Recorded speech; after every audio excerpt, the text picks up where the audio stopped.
కాశ్యపాన్వయ సంజాతం శరణ్యార్యపదాశ్రితం వైరాగ్యజలధిం వందే రంగరామానుజం మునిం. అందరికీ దాసోహం. మన ఆచార్యులు శ్రీ శ్రీ శ్రీ తిరుదండి శ్రీ రంగరామానుజీయ స్వామి వారు అనుగ్రహించిన రచనలు మనం చదువుకుంటున్నాం. రండి మన జీవిత లక్ష్యాన్ని ఆవిష్కరించుకుందాం అని మనకి ఎన్నో విషయాలు తెలియచేస్తున్నారు ఆచార్యులు. ఇవన్నీ ఇంత స్పష్టంగా దాసురాలకు తెలిసినంత మటుకు ఎక్కడా లభించవండి ఈ విషయాలు. అంత అమూల్యమైనటువంటి విషయాలు మనకి తెలియచేస్తున్నారు. వేదాంతంలో ఉండేటువంటి విషయాలు, అలాగే మన సైన్స్ చెప్పినటువంటి విషయాలు ఇవన్నీ కూడాను. ఒక మనస్సుని ఇంతలా స్టడీ చేయాలంటే ఆ ఆచార్యులు ఎంత కృషి చేసి ఉండాలి, వారి అనుభవాల్ని ఇంత చక్కగా ఉన్నారంటే ఆయన ఆ మనసుని ఎంత చక్కగా దర్శనం చేసి అనుభవం చేసి ఉండాలి. అంత గొప్ప విషయాల్ని మనకి అందిస్తున్నటువంటి ఆచార్యులకి అనేక దాసోహాలు సమర్పించుకుంటూ ఈరోజు విషయాన్ని మనం చదువుకుందాం. ఒక ఆలోచన సూక్ష్మ దశలో ఉంటుందని, స్థూల దశలో ఉంటుందని, పక్వ దశలో కూడా చేరుకుంటుంది అని చెప్పారు మన ఆచార్యులు.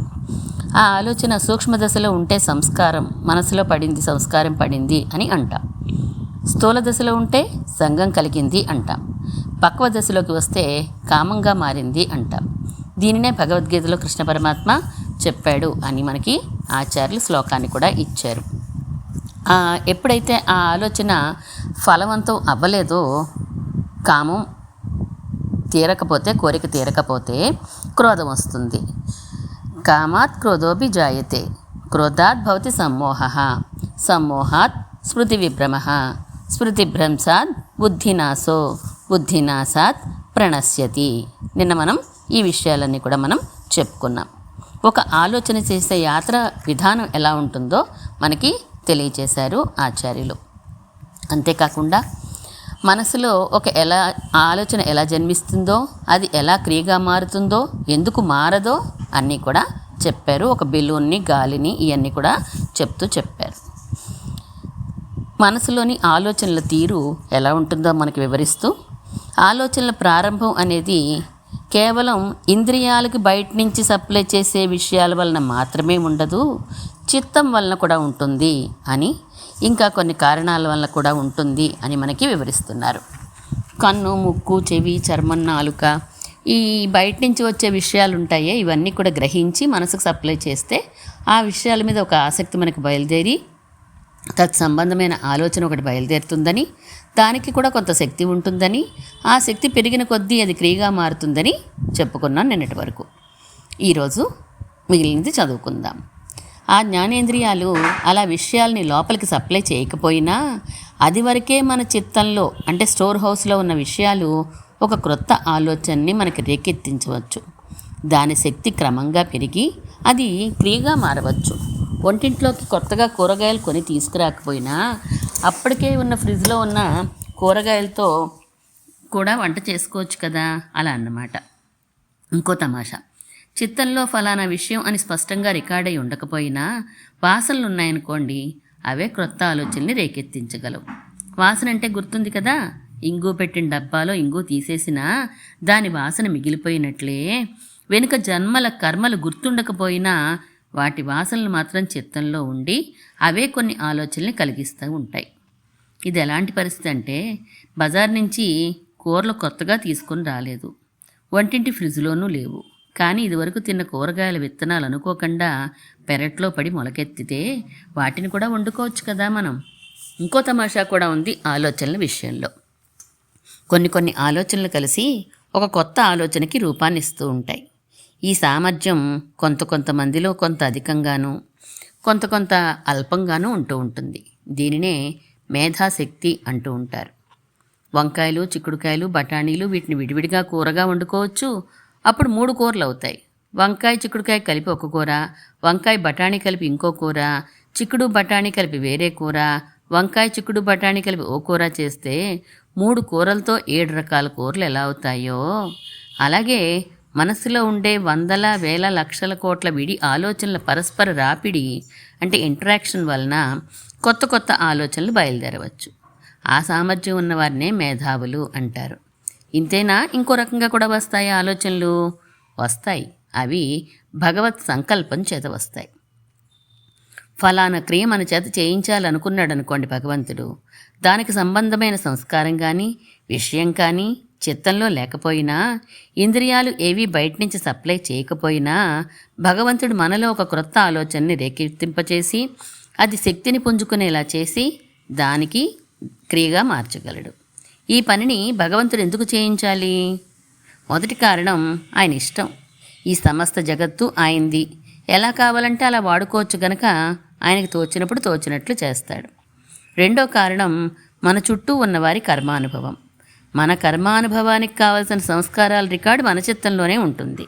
చిన్న కంప్యూటర్ చిప్పులో బోలెడంత సమాచారం దాచినట్లుగా జన్మజన్మల సంస్కారాలన్నీ చిత్తంలో ఉండి ఏ కర్మ ఎప్పుడు అనుభవించాలో దానికి తగిన సంస్కారం ఉద్బుద్ధమై ఆలోచనని కరిగించి క్రియగా మారుస్తుంది. కానీ మన చుట్టూ సమాజంలో ఉండే మనుషుల విషయంలో కానీ ఇతర జీవరాశుల విషయంలో కానీ వారి వారి కర్మానుభవంలో మన ప్రమేయం తప్పనిసరి అనుకోండి, దానికి తగిన ఆలోచనని మనకి భగవంతుడు కలిగించి దాన్ని క్రియగా మారుస్తాడు.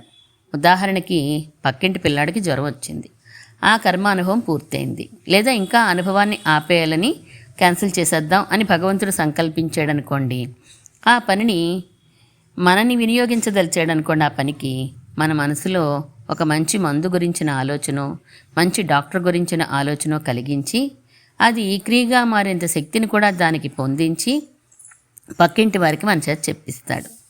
మూడో కారణం, మనం చేసిన పనుల విషయంలో మన బుద్ధి పనిచేసిన విధానంలో అసంతృప్తి చెందడమో సంతృప్తి చెందడమో అయిందనుకోండి భగవంతుడికి, మనని మరింత వెనక్కి తీసుకుని వెళ్ళి శిక్షించడానికో లేదా మరింత ప్రోత్సాహం కలిగించడానికో తగిన ఆలోచనల్ని మనలో కలిగిస్తాడు ఆ భగవంతుడు.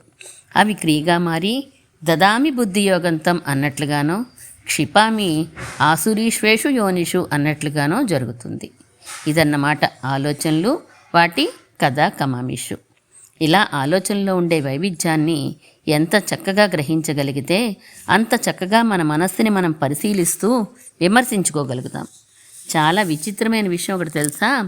పరిశీలిస్తున్నప్పుడు మనస్సులోని కదలికలు చాలా వరకు తగ్గిపోతాయి. అంటే ఆలోచనలు మారుతూ ఉండడం తగ్గిపోతుంది. చాలాసేపు అలా పరిశీలించగలిగితే ఉక్కిరి బిక్కిరి అయిపోయినట్లుగా కూడా ఉంటుంది. చిన్న ఉదాహరణ చెప్తాను పై విషయం అర్థం కావడానికి. మీ ఇంట్లోనో లేదా ఇంకెవరింట్లోనో ఏదో ఒక పెద్ద ఫంక్షన్ జరుగుతుందనుకోండి. చాలామంది అటు ఇటు తిరుగుతున్నారు, మీరు కూడా అటు ఇటు హుషారుగా తిరుగుతున్నారు. అప్పుడు ఎవరైనా ఒక వ్యక్తి మీ వైపు పరిశీలనగా చూస్తున్నట్లు అనిపించింది అనుకోండి. ఆ చూపులు మిమ్మల్ని వెంబడిస్తున్నప్పుడు ఇక మీ కదలికల్లో మార్పు వస్తుంది. ఇదివరకటంతటి స్వేచ్ఛగా కదలలేరు. అంతేకాదు, మాటిమాటికి ఆ వ్యక్తి మిమ్మల్ని చూడడం మానేసాడో లేదో వెరిఫై చేస్తూ ఉంటారు. ఆ వ్యక్తి అలా చూడాలని మీరు ప్రత్యేకంగా కోరుకొని ఉంటే వేరే విషయం, కానీ లేకపోతే మాత్రం ఇక చిరాకు బయలుదేరుతుంది. ఆ చూపుల్ని తప్పించుకుని వెళ్ళిపోదామని అనిపిస్తూ ఉంటుంది. ఒక్క వ్యక్తే కాకుండా ఇంకా కొందరు కూడా మిమ్మల్ని పరిశీలనగా చూస్తున్నట్లు గ్రహించారనుకోండి, ఇక మీ తడబాటుకి విసుక్కి అంతే ఉండదు. ఉక్కిరి బిక్కిరిగా అయిపోతారు కూడాను. సరిగ్గా ఇదే పరిస్థితి మనసు విషయంలో కూడాను. అందుచేత మనం దాన్ని అబ్జర్వ్ చేస్తున్నామంటే మాత్రం అది చిరాకు పడిపోతుంది. ఎలాగైనా తప్పించుకోవాలని చూస్తుంది. తన స్వేచ్ఛను తాను తిరిగి ఎంత వేగం పొందేద్దామా అని ఎన్నో ఎత్తులు వేస్తూ ఎలా అయినా తప్పించేసుకుంటుంది. తప్పించేసుకుందని మీకు తెలియకుండా జాగ్రత్త పడి మరీ తప్పించేసుకుంటుంది. అయితే ఇలా మనసులో నడిచే ఆలోచనల్ని అబ్జర్వ్ చేసేది ఎవరు? మీరా? మనస్సా? మీరే అనుకుందాం పోనీ. మరి ఆత్మ సంబంధ జ్ఞానం అంతా మనసు ద్వారానే ప్రవహించక తప్పదు అని అనుకున్నాం కదా. ఇక అలాంటప్పుడు ఆ మనస్సునే అబ్జర్వ్ చేయడం ఎలాగా? మనస్సే అనుకుందాం పోనీ. మనస్సే మనస్సుని ఎలా అబ్జర్వ్ చేయగలదు? కన్ను ఎక్కడైనా తన్ని తాను చూసుకోగలదా? మరి ఎలా? మరి ఏం జరుగుతున్నట్లు? ఇక్కడో విశేషం ఏమంటే ఏ సమయంలో అయినా మనస్సులో ఒకే ఒక ఆలోచన ఉండగలదు. క్షణంలో 1000 భాగమే కావచ్చు, కానీ ఒక సమయంలో మాత్రం ఒకే ఒక ఆలోచన ఉండగలదు. మనం 2-3 ఆలోచనల్ని ఏకకాలంలో చేస్తున్నట్లు అనుకుంటాం, కానీ అది మన భ్రమ. అతివేగంగా ఆలోచన మారడం వలన అలా అనిపిస్తుంది, కానీ ఒక ఆలోచన అయిన తర్వాత మాత్రమే ఇంకో ఆలోచన రాగలదు. సినిమా ఫిల్మ్లా అనుకోండి. సినిమాలో వాడే ఫిల్మ్లన్నీ నిజానికి మన ఫోటోలు లాంటివే. అతి వేగంగా ప్రొజెక్టర్ మీద ఆ ఫిల్ములు తిరగడం వలన కదులుతున్నట్లుగా తెర మీద మనం భ్రమపడతాం అంతే. అలాగే మన మనసులో కూడా ఒక ఆలోచన వెనకే ఇంకో ఆలోచన వస్తున్నప్పటికీ రెండూ ఒకే సమయంలో వస్తున్నట్లు మనం భ్రమపడతాం. అందుచేత మనస్సుని అబ్జర్వ్ చేద్దాం అనే ఆలోచన ఉన్నప్పుడు ఇంకో ఆలోచన ఉండడానికి వీల్లేదు కదా. ఆశ్చర్యం. అంటే మనం అబ్జర్వ్ చేయడానికి సిద్ధపడినప్పుడు అబ్జర్వేషన్ ఆలోచన ఒక్కటే ఉంటుందన్నమాట మన మనసులో. అలా ఒకే ఆలోచన మీద ఉండడం మన మనసుకి అలవాటు లేకపోవడం వలన వీలైనంత త్వరగా అది మారిపోయి ఇంకొక ఆలోచన వచ్చేయాలని చూస్తూ ఉంటుంది.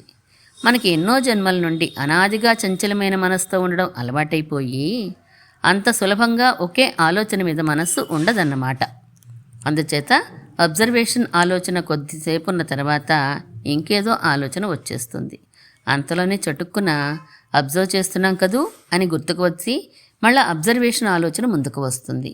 ఇలా ఎన్ని మార్లు తరచుగా అబ్జర్వేషన్ ఆలోచన వస్తుందా అని దానిని అనుసరించి మనం ఎంతమాత్రం అబ్జర్వ్ చేయగలుగుతున్నాం అనేది ఆధారపడి ఉంటుందన్నమాట. వచ్చిన ప్రతి ఆలోచన తప్పనిసరిగా చిత్తంలో అంటే స్టోర్ హౌస్లో తన ముద్రని, వాసనని, సంస్కారాన్ని విడిచిపెట్టి తీరుతుంది. అయితే అది బలమైన వాసన అయితే కొంతకాలం పాటు ఉంటుంది, బలహీనమైతే అతివేగంగా మాసిపోతుంది. ఏది బలము ఏది బలహీనము అనేది ఆ ఆలోచనల శక్తి పరిమాణాన్ని అనుసరించి ఉంటుందని ఇదివరకే మనం చెప్పుకున్నాం కదా. మనం అబ్జర్వ్ చేయడం అంటే ఇప్పుడు ఏమై ఉంటుంది? అబ్జర్వేషన్ అనే ఆలోచన ఇంకొక ఆలోచనతో కలిసి ఉండదుగా. మరి దేనిని మనం అబ్జర్వ్ చేసినట్లు? చిత్తంలోకి వెళ్ళిపోయిన ఆలోచనని గుర్తించామన్నమాట. అది పైపైన ఉండడం వలన ఎంత బలహీనమైనదిగా ఉన్నా వెంటనే గుర్తించగలుగుతాం. ఓ ఉదాహరణతో చెప్తాను. వర్షం పడుతుందనుకోండి. కొన్ని సమయాల్లో మేఘం నుంచి పడుతున్న చినుకు అంటే ఆ నీటి బిందువు మన కంటికి కనిపించకపోవచ్చు, కానీ నేల మీద పడిన తర్వాత మనం గుర్తిస్తూ ఉంటాం. అలాగే ఏదైనా ఒక ఆలోచన జరుగుతున్నప్పుడు మనం అబ్జర్వ్ చేయలేకపోయినా అది చిత్తంలోకి వెళ్ళిన తర్వాత దాన్ని గ్రహించగలుగుతాం. కానీ మన ప్రాక్టీస్లో ఆలోచన నడుస్తున్నప్పుడే తెలిసినట్లుంటూ ఉంటుందంతే. తెలియవచ్చు, కానీ అది అబ్జర్వేషన్ కాదు. అబ్జర్వేషన్ అనే ఆలోచన ఆ సమయంలో ఉండదు, ఊరికే తెలుస్తూ ఉంటుంది. అంటే అలా తెలియడం అంటే దానితో, ఆ ఆలోచనతో మనం మమేకం అయిపోతాం. ఇది ఆలోచన, దీనిని నేను తెలుసుకుంటున్నాను అనే తేడా ఉంచుకోం. ఆ ఆలోచనే మనం అయిపోయినట్లుగా ఉంటాం. సినిమా చూస్తున్నప్పుడు హీరో హీరోయిన్ లాగే మనం కూడా సంతోషాన్ని, బాధని అనుభవించడం మనం ఎరుగుదాం కదా. హీరో కష్టాలు తీరిపోగానే మన కష్టాలే తీరిపోయినట్లు అమ్మయ్య అనిపిస్తుంది. ఆ హీరో పాత్రలో మనం లీనమైపోయినాం అన్నమాట. అలాగే మన ఆలోచనలో కూడా మనం లీనమైపోతూ ఉంటాం. దేహాత్మాభిమానం యొక్క ఒక కోణం ఇది. ఆ వివరాల తర్వాత చూద్దాం. మన ఆలోచనల్ని మనం అబ్జర్వ్ చేయడం ప్రారంభించినప్పుడు మనకి ఎన్నెన్నో క్రొత్త విషయాలు గోచరిస్తాయి. మన మనస్సు ఇలాంటిదా అని ఆశ్చర్యం కూడా వేస్తూ ఉంటుంది. ఒక్కసారి వచ్చే ఆలోచనల్ని గమనిస్తూ ఉంటే ఇంత దరిద్రంగా ఉందేంటి మనసు అనిపిస్తుంది కూడా. ఇలా మనకి వచ్చే అన్ని రకాల ఆలోచనల్ని స్థూలంగా మనం 3 విధాలుగా విభజిస్తారు మన పెద్దలు. సాత్విక ఆలోచనలు కొన్ని, రాజస ఆలోచనలు కొన్ని, తామస ఆలోచనలు కొన్ని. ఆయా ఆలోచనల శక్తి పరిమాణాలను విశ్లేషిస్తున్నప్పుడు సూచనగా పై వివరాల్ని మనం ప్రస్తావించుకున్నాం, గుర్తుండే ఉంటుంది. నిజానికి ప్రకృతిలోనే ఇలా 3 గుణాలు ఉన్నాయి. మొట్టమొదటిలో మనం చెప్పుకున్నాం, మహత్తు నుండి అహంకారం పుట్టినప్పుడు ఆ అహంకారం 3 విధాలుగా సాత్విక, రాజస, తామస అహంకారాలుగా అవుతుంది అని అనుకున్నామే. ఆ సత్వ, రజస్, తమో గుణాలే ఈ మనసులో ఉండేవి కూడాను. ఈ 3 భగవంతుని అధీనంలోనే ఉంటాయి. తోలుబొమ్మల వాళ్ళు త్రాళ్లతో తెర మీద బొమ్మల్ని ఆడించినట్లు ఈ సత్వ, రజస్, తమో గుణాలు మనల్ని ఆడిస్తూ ఉంటాయి. సృష్టి, స్థితి, సంహార ప్రక్రియలతో సహా ఈ జగత్తుని నిర్వహించడానికి పరమాత్మ చేతిలో ఉండే పరికరాలు ఈ సత్వ, రజస్, తమో గుణాలు. ఇవి ఎక్కడ ఉంటాయి? ఈ సమస్త జగత్తులో కూడా ఉంటాయి. జగత్తులో భాగం కనుక మనసులో కూడా ఉంటాయి. మనసులోని ఆలోచనలో ఉంటాయి, సంస్కారాల్లో ఉంటాయి, చిత్తంలో ఉంటాయి, అందుచేత జ్ఞాపకాల్లో ఉంటాయి, ఊహల్లో ఉంటాయి. ఇలా అంతటా ఉన్న ఆశ్చర్యం ఏంటంటే ఆత్మను ఇవి స్పృశించవు, స్పృశించలేవు. ఆ ఆత్మకి అంతర్యామిగా ఉండే పరమాత్మని అంతకన్నా ప్రభావితం చేయలేవు. అయితే మన మీద ఈ సత్వరజస్తమో గుణాల ప్రభావం ఎలా పడుతుందట? ఆత్మ అంటే 2 జ్ఞానాలు ఉంటాయని అనుకున్నాం కదూ, ధర్మిజ్ఞానం, ధర్మబోధ జ్ఞానం అని. గుర్తుందిగా?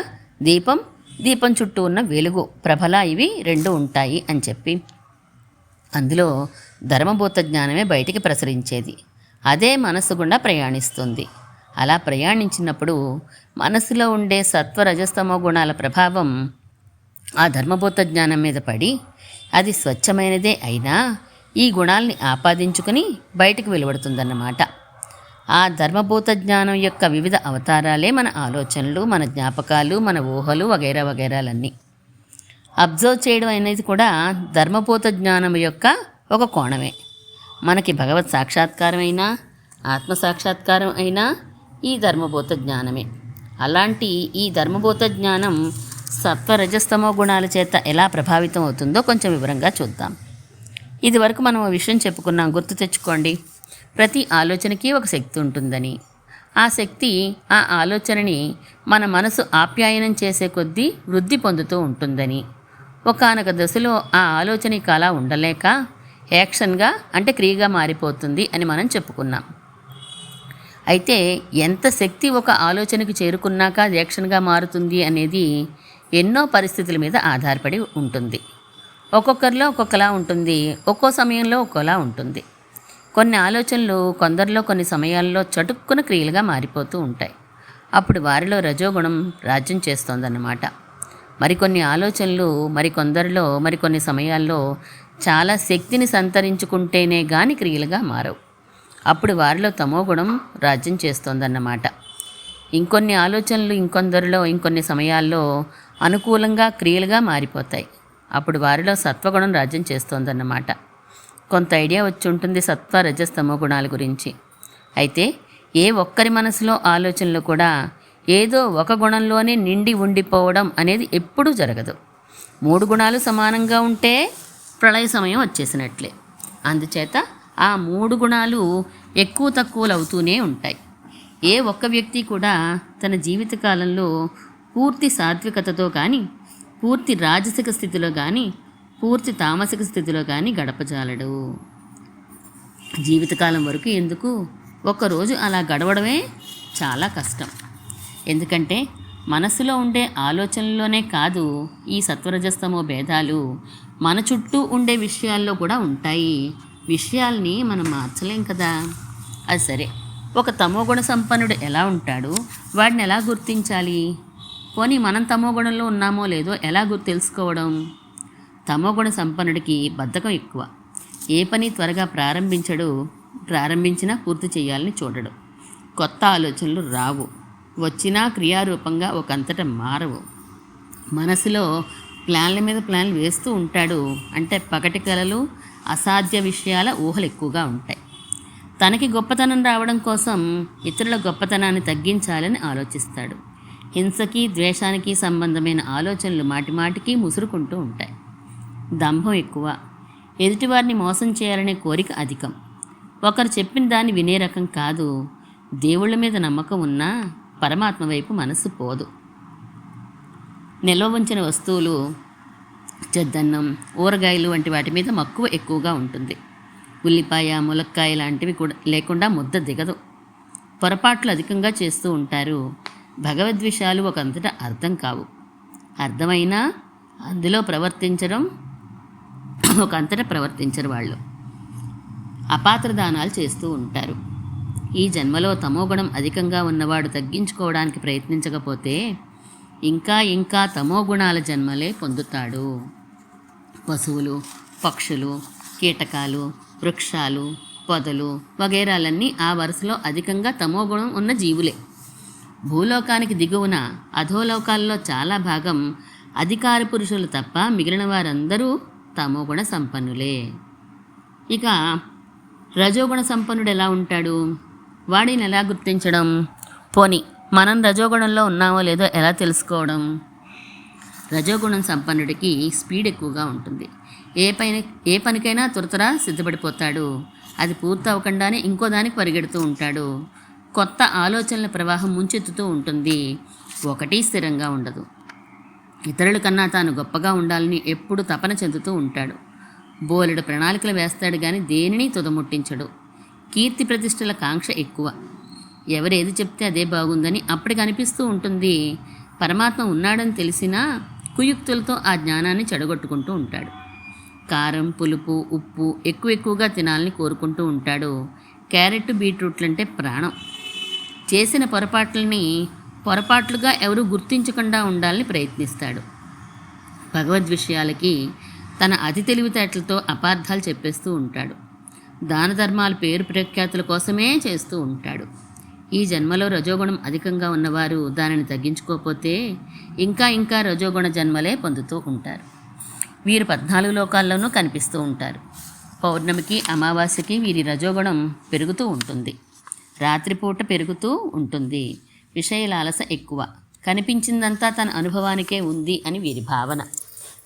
వావి వరసలను లెక్క పెట్టనీయకుండా రజోగుణం ఆలోచనల్ని పరిగెత్తిస్తూ ఉంటుంది. ఇక సత్వగుణ సంపన్నుడు ఎలా ఉంటాడు? వాడిని ఎలా గుర్తించడం? పోని మనం సత్వగుణంలో ఉన్నామో లేదో ఎలా తెలుసుకోవడం? సత్వగుణ సంపన్నుడు సాధారణంగా ఉత్సాహంతో ఉంటాడు, చురుగ్గా ఉంటాడు, ప్రారంభించిన పని పూర్తి చేయాలని చూస్తాడు, సృజనాత్మకంగా ఆలోచిస్తూ ఉంటాడు, వాటిని తగిన సమయంలో క్రియారూపంగా మారుస్తాడు. తన గొప్పతనాన్ని కూడా ఇతరులకి ఆపాదించే మనస్తత్వం ఇతనిది. ఇతరుల లోట్లను అనవసరంగా ఎంచడు. ప్రేమాభిమానాలు ఇతరుల మీద అప్రయత్నంగా కలుగుతూ ఉంటాయి. ఎదుటివారు తనని మోసం చేసినా, బాధ పెట్టినా ఇది లోకంలో సహజమేలే అని సర్దేసుకుంటాడు తప్ప కక్ష పెంచుకోడు. ఎవరేం చెప్పినా వింటాడు కానీ నిర్ణయం తానే తీసుకుంటాడు. పరమాత్మ యందు భారం ఉంచుతాడు. దేవుళ్ళని, ఇతర మానవుల్ని అకారణంగా తక్కువ చేసి మాట్లాడు. స్వీట్ అంటే ఇష్టపడతాడు. నెయ్యి వాడాలి భోజనంలో అని ప్రయత్నిస్తాడు. కమ్మటి రుచి కోసం ప్రాకులాడతాడు. చేసిన పొరపాట్లను సరిదిద్దుకోవాలి అని చూస్తాడు. చదివినా విన్నా భగవద్విషయాలు స్పష్టంగా అర్థమవుతూ ఉంటాయి. అందులో ప్రయత్నించాలి అనే తపన అధికంగా ఉంటుంది. ఈ జన్మలో సత్వగుణం ఉన్నవాడికి దానిని కాపాడుకోగలిగితే అది ఇంకా పెరుగుతూ ఉంటుంది. జన్మలకి సురులు, నరులు అనే ఉత్తమ జన్మలే లభిస్తూ ఉంటాయి. మోక్ష సాధన యందు ప్రవర్తించేవాడు వీడే. మోక్షాన్ని సాధించేవాడు కూడా వీడే. మోక్షోపాయాలని ఉపదేశం చేయగలిచిన శక్తి కూడా వీడికే ఉంటుంది. జీవిత లక్ష్యం అంటే ఏమిటో ఆవిష్కరించుకోగలిగిన వాడు వీడే.